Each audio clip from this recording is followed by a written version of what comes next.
What happens when you play the world champion in a game that actually counts? Well, that lucky opportunity just so happened to land on the desk of FIDE Master, Women's International Master, and ChessKid show superstar Alice Lee. That's right, she got to play Women's World Champion Ju Wenjun as part of the Pro Chess League. That's right, she's like barely a teenager and already playing professional chess. Now, why am I going to show you this game? Not because Alice played perfectly, but because she showed amazing fighting spirit. We can all learn from that. If you take a look at the starting position, Ju is doing well. Ju has the rook here. Alice is down the exchange, and all of Alice's pawns are in danger. That one's in danger. That one's in danger. The rook can come down and probably collect this pawn, but she does not give up. In fact, before we get going with the chess, let's read a quote that Alice gave me for this video.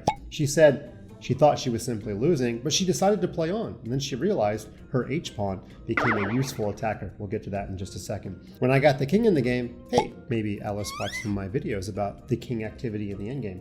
She said, I knew it was pretty dangerous, but I had a chance. I wasn't thinking about the result. However, especially since there wasn't much time left for either of us, I was mostly focused on calculating. She said she missed an opportunity in the end, but she's not too disappointed because she knows it was a pretty fun game to play in general and a really good experience against one of her role models. Okay, let's get to the chess and see exactly how she made a near comeback. First, she gives a check, and White decides that she doesn't want her king buried in the corner, so the king comes out. And Alice says, okay, let's grab a pawn and see what happens. Now the check was given, and if Alice's king walks out, this check will collect the pawn, and the A pawn is going to be really fast. None of Black's pieces are close to deal with that pawn. So she brings her bishop back to the square F8. Now the computer still thinks that White is totally winning, and the rook comes back to D7 to collect some pawns. So she gets her knight back in the game with check.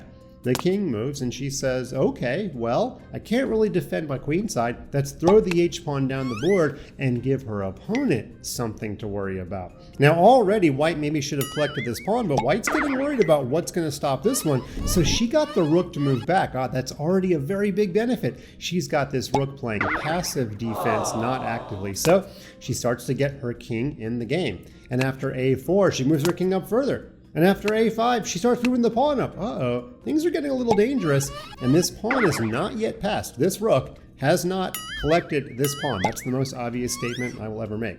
Okay, so the bishop comes back to C1. Look at how passive these white pieces are.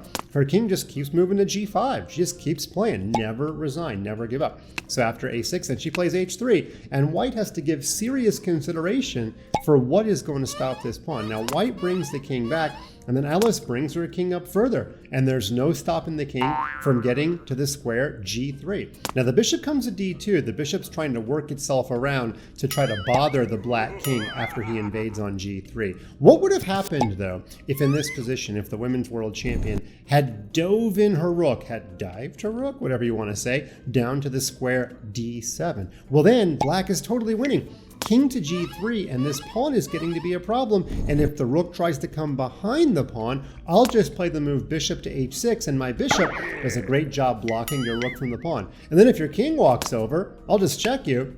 And if your king walks over to block, I'll just mate you with my knight. Yeah, I can totally do that. Well, actually, Alice can totally do that. So if we go back, now we understand a little bit better why the bishop is getting involved in the defense. Okay, now Alice brings her king into the square G3, and amazingly, she's already not worse. Okay, the bishop gives check on E1, her king walks over to F3, and White needs to play quickly because this pawn is about to just go to H2. And once it goes to H2, it is not done. It's going to H1. It's going to be mate on the spot. So the king had to walk over to G1. But then she gets her bishop in the game, and her bishop is going to take this pawn with check. The bishop is getting involved in the fun.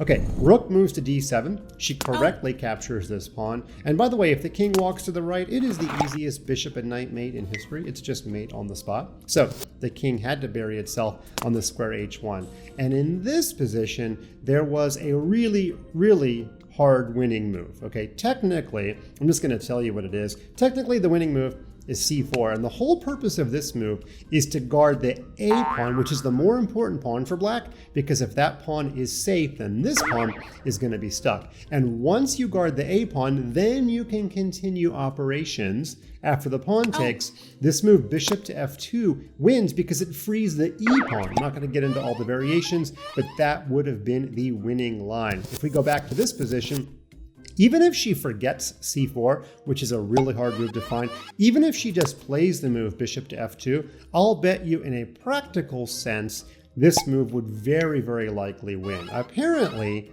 white could win by playing perfect chess, by playing rook takes and giving up the bishop. I seriously doubt that any carbon life form would find that move. I think it's actually more likely that maybe the bishop would take. But if the bishop takes, then her knight would take back. And after knight takes and the king moves, let's say the king moves to this square. Turns out black is just winning this position after the move pawn e3, because the black pawn is faster than any of the possible white pawns.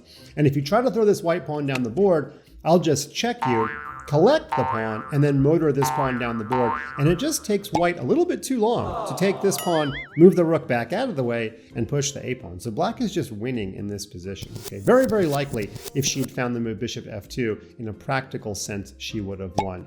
But unfortunately, in the actual game, she moved the bishop back to the square f4, and that gave white just enough time to get the win after f6. Actually, technically, the move e3 still wins here. But anyway, she took, the rook took, and then white ended up motoring this pawn down the board. We won't go over the entire finish, but it is an amazing achievement to both, one, getting a winning position against your role model, and two, make a comeback from a position where she was totally lost. So I love the fighting spirit. I love her post-game attitude. And look out, we may be looking back on this video in 10 years and saying, hey, this was the time that we saw the new women's world champion really become a star. No pressure, Alice. I hope you go on to lead a successful life no matter what you choose. But hey, you never know.